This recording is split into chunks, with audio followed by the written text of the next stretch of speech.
Olá, boa noite! Sejam muito bem-vindos e bem-vindas ao nosso quarto dia do evento O Poder do Laser, uma sequência aí de aulas de vídeos que eu tenho postado aqui para contar para você tudo sobre os poderes da fotobiomodulação e como o laser e o LED podem ajudar muito a você a conquistar assim resultados mais surpreendentes na sua prática clínica e te transformar num profissional diferenciado.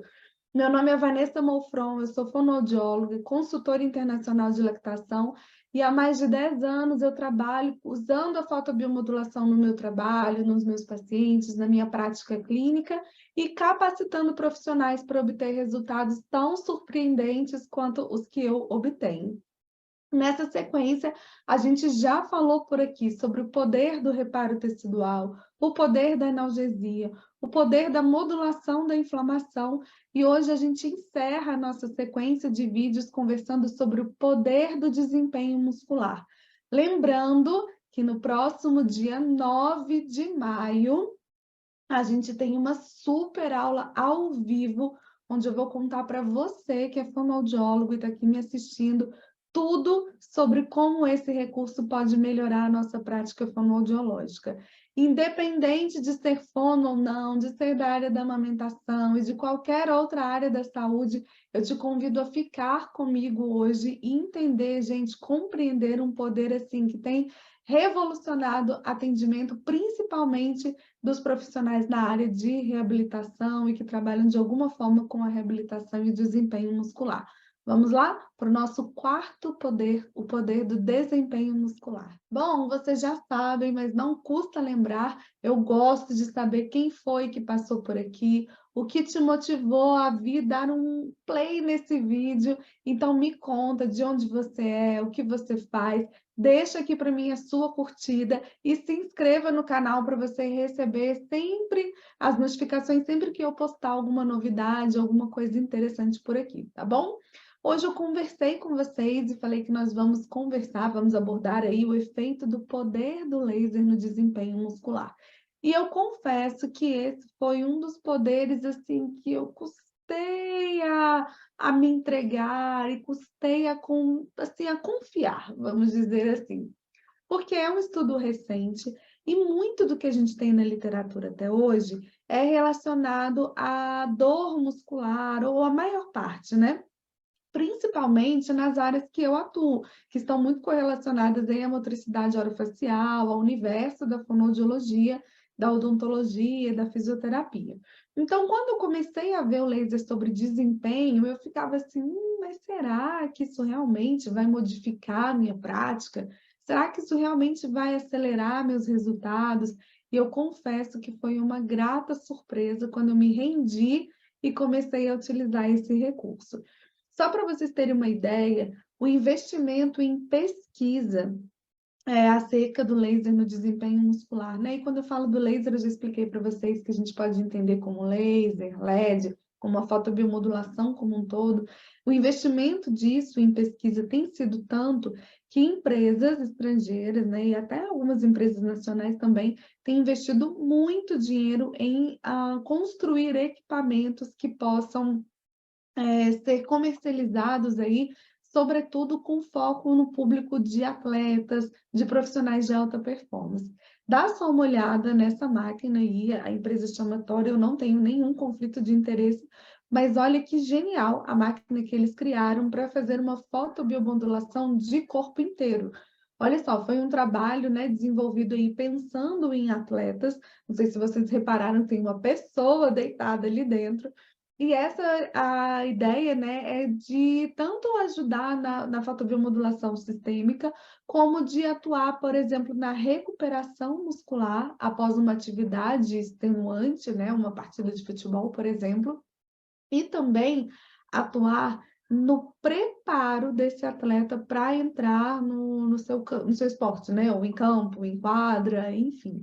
Só para vocês terem uma noção, esse recurso já tem sido utilizado aí em algumas delegações olímpicas, em algumas delegações aí de Copa do Mundo, de tão surpreendente que os resultados têm se mostrado. A pesquisa, como eu falei para vocês, tem investido bastante nesse campo, não só nesses equipamentos aí de larga escala, não de larga escala acho que não é muito ideal, assim, o termo correto, mas de irradiações, assim, de corpo inteiro, equipamentos de grande porte, era isso que eu quis dizer, mas até mesmo nos equipamentos portáteis. Olha só, a gente tem aí, né, disponível no mercado os equipamentos pontuais de cluster ali com probe única, a gente tem já as mantas de LED que estão fazendo muito sucesso, a gente já tem os clusters de luz chegando, que estão envolvendo aí luzes de laser, luzes de LED, a gente tem vários modelos que estão aí sempre buscando ampliar as possibilidades de uso, ampliar as áreas de radiação, ampliar ou melhorar a forma de entrega da luz para o tecido biológico, em especial para o tecido muscular. E o que será que a gente tem visto na literatura sobre isso, né? Muitas das pesquisas, inicialmente, eram feitas, como eu disse para vocês, buscando entender o laser como um recurso analgésico. Então, por exemplo, as pesquisas eram feitas com pacientes com DTM, com paralisia facial e com algum tipo ali de contratura, com pós-operatórios, traumas de face, tensões musculares, né, na região cervical, ou dores lombar, na região lombar, porque ou assim, lesões musculares também de atletas, sempre com foco ali, primeiro, no alívio do sintoma e no laser como um recurso de terapia mesmo, de tratamento para uma lesão. A gente conversou um pouquinho sobre isso lá no módulo de reparo tecidual, né? Então, de como esse recurso ele pode ali ajudar e melhorar, acelerar o evento de recuperação do músculo após um dano, seja ele um dano um trauma propriamente dito, ou um dano decorrente do abuso, do excesso de uso ou da performance em si. E aí, depois disso, de um tempo para cá, uma nova vertente tem se construído aí, uma nova linha de pesquisa tem surgido, que é o laser para o desempenho ou para performance muscular. O que que é isso? A literatura quer entender como que o laser pode não só tratar, mas melhorar o desempenho do sistema músculo-esquelético, como ele pode melhorar o rendimento de atletas, ou como ele pode acelerar o processo de reabilitação. E essas pesquisas têm chegado com muita força na fisioterapia, na medicina do esporte e também na fonoaudiologia. A gente tem começado a pesquisar sobre isso agora com mais intensidade. O que que a gente já vê até agora na literatura?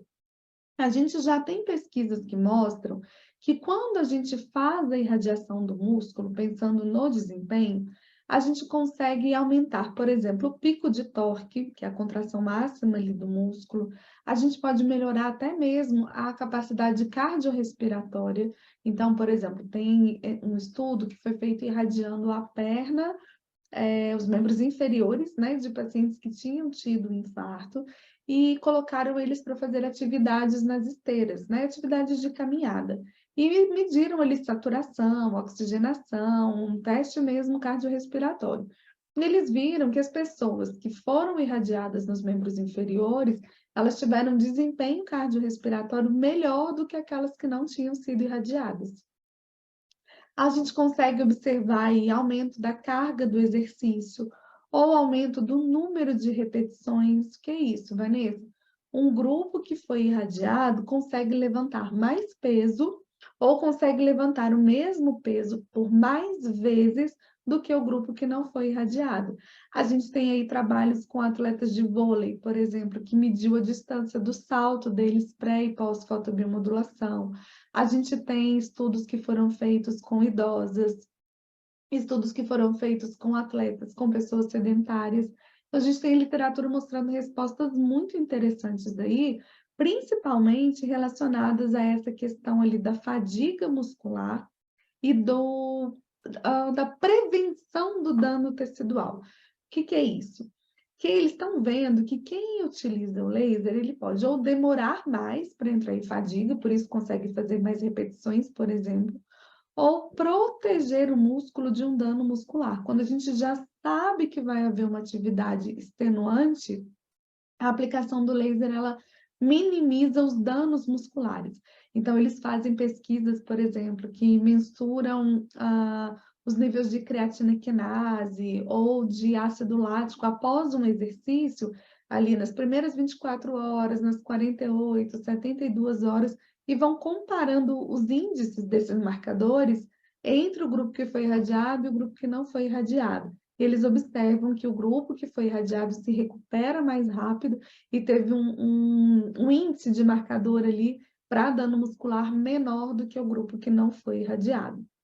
Então, isso tem mostrado que pode ser, muito provavelmente, é muito provável que a fotobiomodulação, laser e o LED melhorem os resultados e a performance muscular.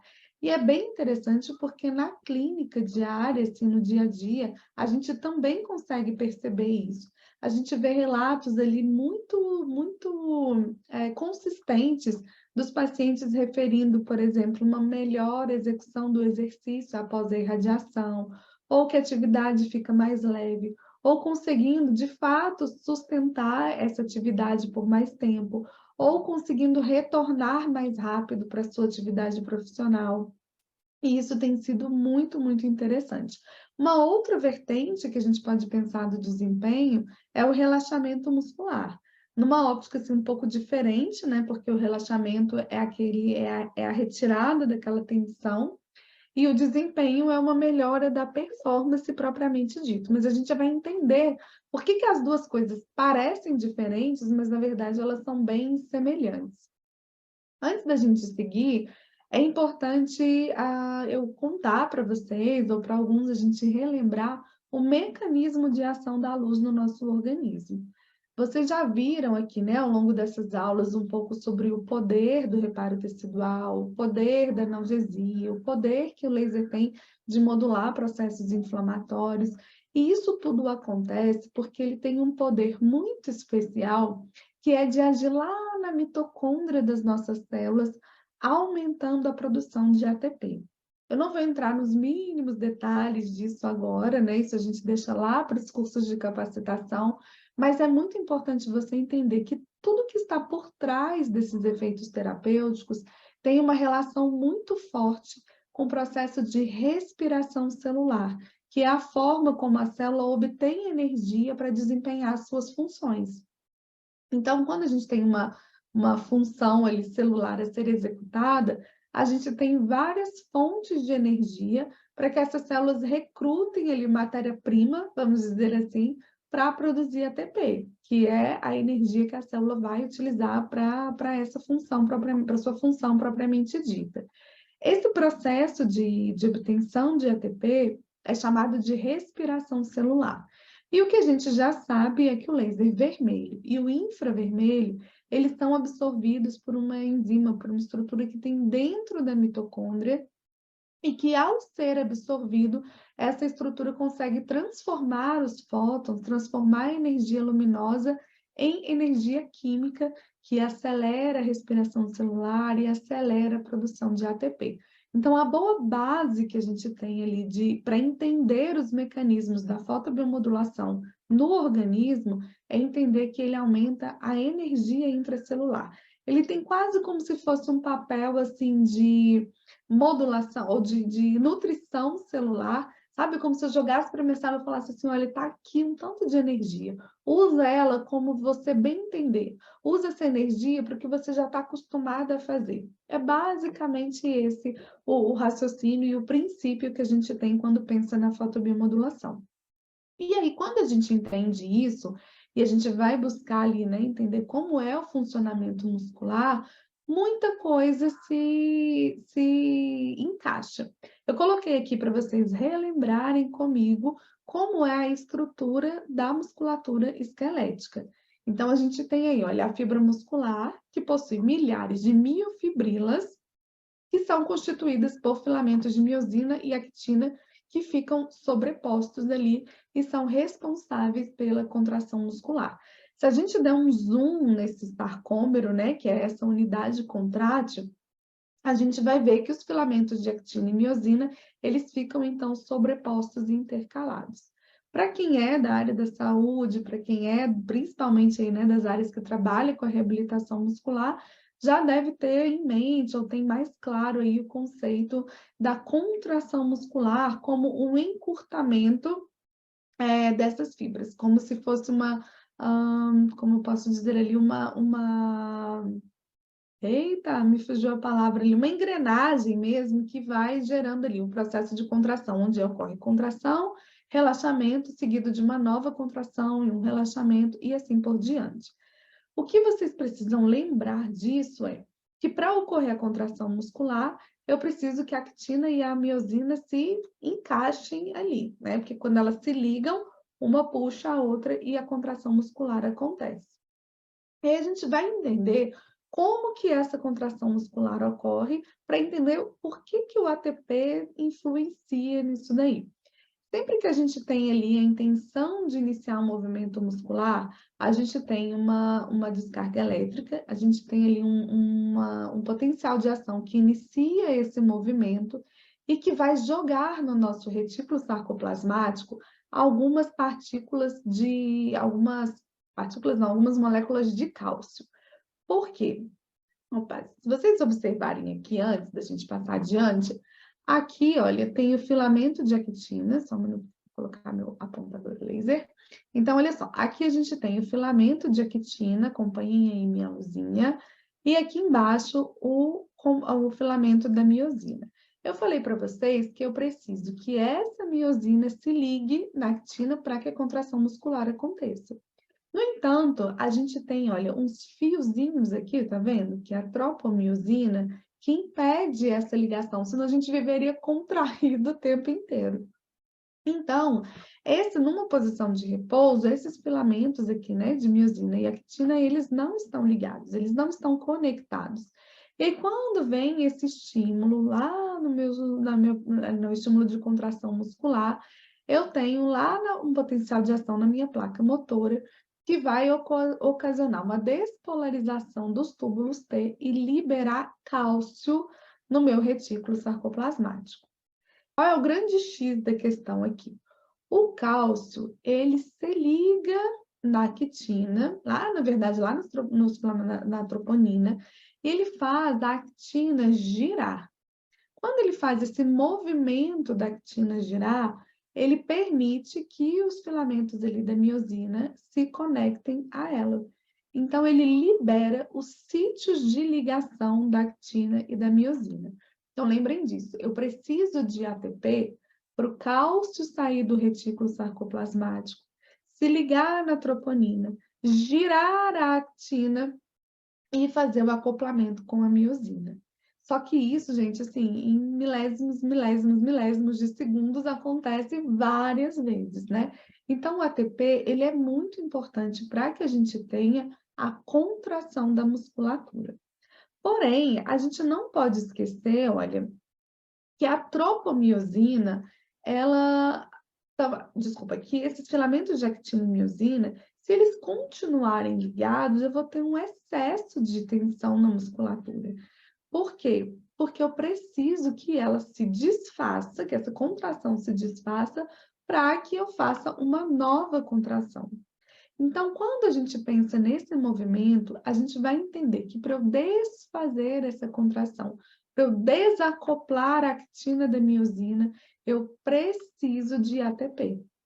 Eu desacoplo, eu pego aquele cálcio que estava no retículo sarcoplasmático, jogo ele de novo para dentro do retículo, e com isso eu tenho o processo de relaxamento da musculatura, ou de relaxação. Tem alguns termos da fisiologia do exercício que usa mais a ideia da relaxação como um oposto à contração, do que o relaxamento, que poderia ser um estágio meio ali de corporal, emocional junto. Então, esse processo ali de relaxação, o relaxamento da musculatura, ele também exige um gasto de ATP. E esse gasto de ATP, ele é fundamental, aliás, quando a gente entende esse gasto de ATP, a gente vê como é fundamental essa nutrição tecidual e o papel disso quando a gente tem trigger points, quando a gente tem tensões exacerbadas na musculatura. Quando a contração muscular acontece e não se desfaz, a gente tem essas formações de nódulos de tensão. Só para vocês terem uma ideia de um exemplo assim, né, grotesco de como isso acontece, é a rigidez cadavérica. Ocorre uma contração ali, e depois como não tem mais energia, mais ATP circulante, ocorre aquela rigidez que vai se resolver quando começar o processo de degradação, de degeneração. Mas, num primeiro momento, a gente tem a rigidez cadavérica, que é uma crise energética para essa musculatura se relaxar, tá? Então, quando a gente entende isso, não sei, né, espero que tenha ficado claro aí para vocês, eu quero que vocês entendam a mensagem de que a gente precisa de ATP, tanto para contrair a musculatura, como também para relaxar a musculatura. De modo que quando eu tenho uma tensão muscular que me gera dor, que me gera desconforto, eu não vou pensar em inibir essa dor. Lembra que a gente conversou na aula de analgesia? Não é toda analgesia que é inibição. Eu vou pensar em uma forma de estimular as células que estão ali naquela região, de favorecer a produção de ATP para que eu tenha uma resposta muscular de relaxamento. Então, o que a gente precisa, né, colocar ali no nosso raciocínio é que, às vezes, a quantidade de energia que eu vou entregar para o músculo vai ser a mesma, mas a resposta dele vai ser diferente, porque o músculo vai estar contraído demais e ele vai usar essa energia para relaxar, ou o músculo ele vai estar ok, num estado bom ali de tipo, o que vai ter, o que tem para fazer. Na hora que eu jogo essa energia e solicito uma atividade, ele vai conseguir desempenhar isso de uma forma melhor, de uma forma mais suave e se colocando menos em risco. Mas a gente não pode esquecer que, assim, a performance muscular, o desempenho muscular, ele não está relacionado só a uma oferta de energia. Ele está relacionado ao aproveitamento dessa energia. Então, se eu ofereço ATP para um músculo que é sedentário, ele vai consumir esse ATP muito mais rapidamente do que se eu apresentar essa mesma quantidade ou essa mesma fonte de energia para um músculo que já é treinado, que já tem ali uma performance, que já tem todo um trabalho de ganho de força, de melhora de desempenho por trás, certo? Então, é assim que a gente entende o processo de contração muscular. Eu coloquei uma outra imagem aqui para vocês verem e terem uma ideia de um estudo in vitro que mostrou como o laser ele pode realmente promover essa ativação mitocondrial em células do tecido muscular.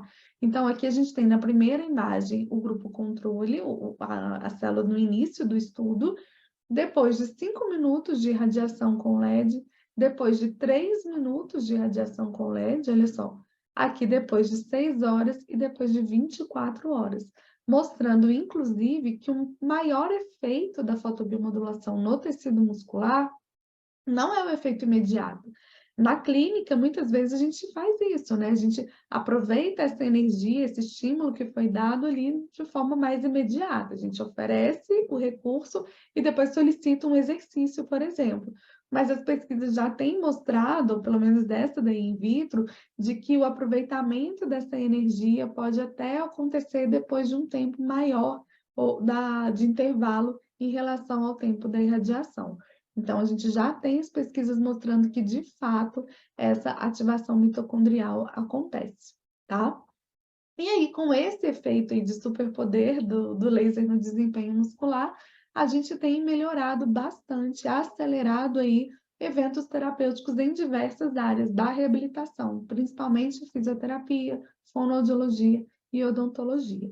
Então, eu te convido e olha, a maratonar. Se você chegou aqui agora e perdeu os outros vídeos, dá uma maratonada aí, aproveita o final de semana, porque na semana que vem, no nosso encontro ao vivo, nós vamos conversar sobre como esse e todos os outros poderes podem revolucionar a sua prática clínica, viu?